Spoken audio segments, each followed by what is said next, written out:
Bonjour. Donc, super belle journée aujourd'hui. On va jouer dehors. J'ai comme objectif de faire un feu. Là, j'ai beaucoup de bûches pourries, mais moisies, dans un gros tas enneigé. Fait que j'ai pour objectif de nettoyer mon espace où est-ce que je fais mes feux. Fait que je vais peut-être faire un peu de tracteur là-dessus. Puis aussi, pour me rendre à mon tas de bois, j'ai besoin de ma souffleuse. Fait que je vais aussi ouvrir un chemin pour me rendre. C'est un chemin que j'ai travaillé l'automne passé, l'été passé pour installer la piscine. Donc c'est parti quand même assez droit puis large. J'ai juste besoin de souffler la neige. Mais là, il fait quand même très froid ce matin. Il fait très froid. Il fait froid. Donc je vais partir, je vais brancher mon bloc chauffant sur mon tracteur avant de partir. Puis c'est ça, je vais essayer de me filmer en train de déneiger tout ça là, pour vous partager avec vous le beau temps puis le plaisir de jouer dans la neige. Donc bonne journée.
Il y a pas mal de neige. J'ai eu peur de ne pas être capable de remonter, mais On réussit.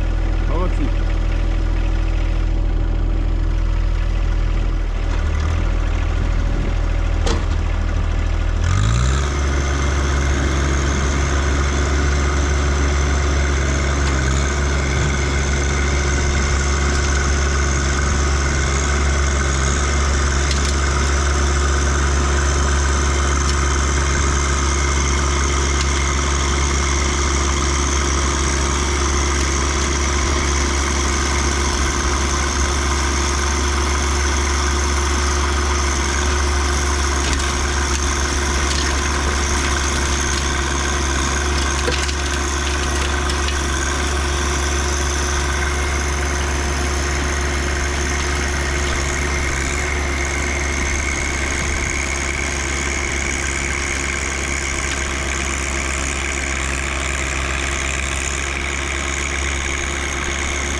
C'est pas facile. Ça n'est pas facile à remonter, mais ça m'a donné la chance d'essayer mon différentiel barré, voir si ça m'aidait à monter la côte. Et j'ai réussi, effectivement. C'était la première fois que j'essayais, puis ça a aidé parce que c'est vraiment glissant. C'est de la neige molle, de la neige très glissante. En soufflant, je ne sais pas si vous avez vu, mais il y a un bio en perpendiculaire, parallèle à où je descendais, fait que ça... J'ai pogné le bio, fait que j'ai brisé ma pin de sécurité. Fait que je vais profiter de l'occasion pour vous montrer comment changer ça sur ma souffleuse qui est une Frontier SB 1164. Ça doit être pareil pour la 54 et les autres, là. Fait que si jamais c'est quelque chose qui vous arrive, puis comme moi, vous êtes nouveau dans cet univers-là, vous allez pouvoir un peu suivre comment je m'y prends là, pour réparer la chose. Je vais essayer de ne pas vous donner mal au cœur en déplaçant la caméra. Donc, si on regarde ici,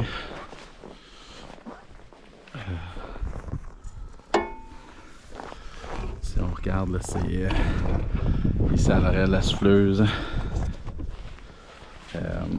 On voit là, que mes deux plaques là, sont plus parallèles. Donc clairement, ma pin est cassée. Fait que c'est juste ça ici là, qu'il faut soulever et regarder.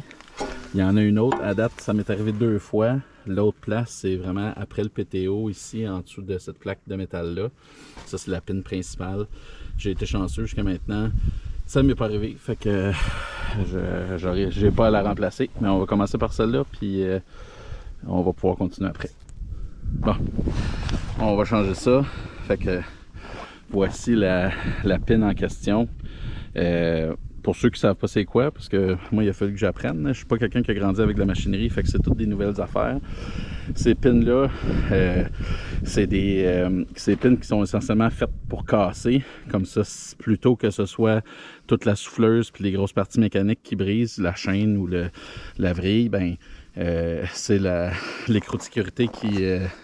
le boulon de sécurité, que je devrais dire, qui casse. Donc, c'est facile à changer. Même moi, je suis capable. Puis, je vais utiliser ces outils très complexes. C'est un outil que j'ai eu, qui est quand même assez pratique. J'ai eu il y a des années. Puis, essentiellement, c'est comme un ratchet et des clés en même temps, là. Donc, c'est bien pratique pour des choses comme ça. Je vais juste tourner un peu ma vrille pour aligner les deux plaques à la main. Bien facile, comme ça, de son droite.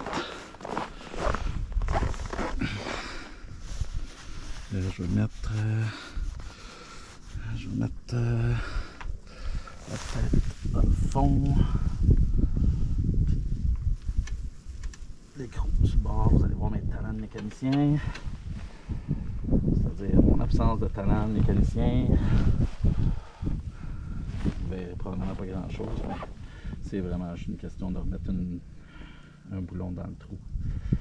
Bien simple, même moi je suis capable. Voilà, on va serrer ça comme il faut.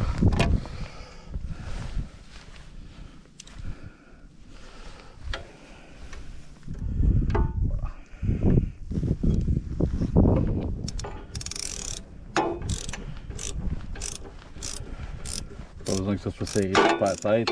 L'idée, c'est juste que la pine tienne les deux plaques ensemble pour que ça, dans le fond, l'entraînement se fasse entre le PTO et la chaîne qui est ici sur le côté. Je suis sûr que tout ça est couvert dans votre manuel d'entretien de votre tracteur ou de votre souffleuse là-dedans.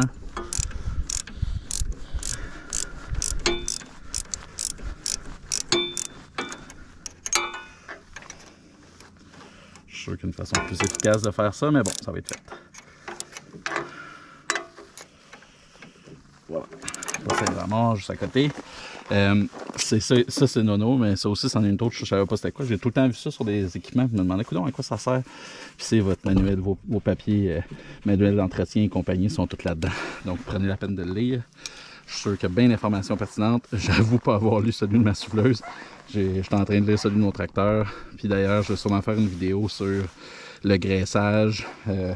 Partout où est-ce qu'il y a des points de graissage sur mon tracteur qui est un John Deere 2025R. Fait que gardez un œil là-dessus, je vais sûrement publier ça bientôt.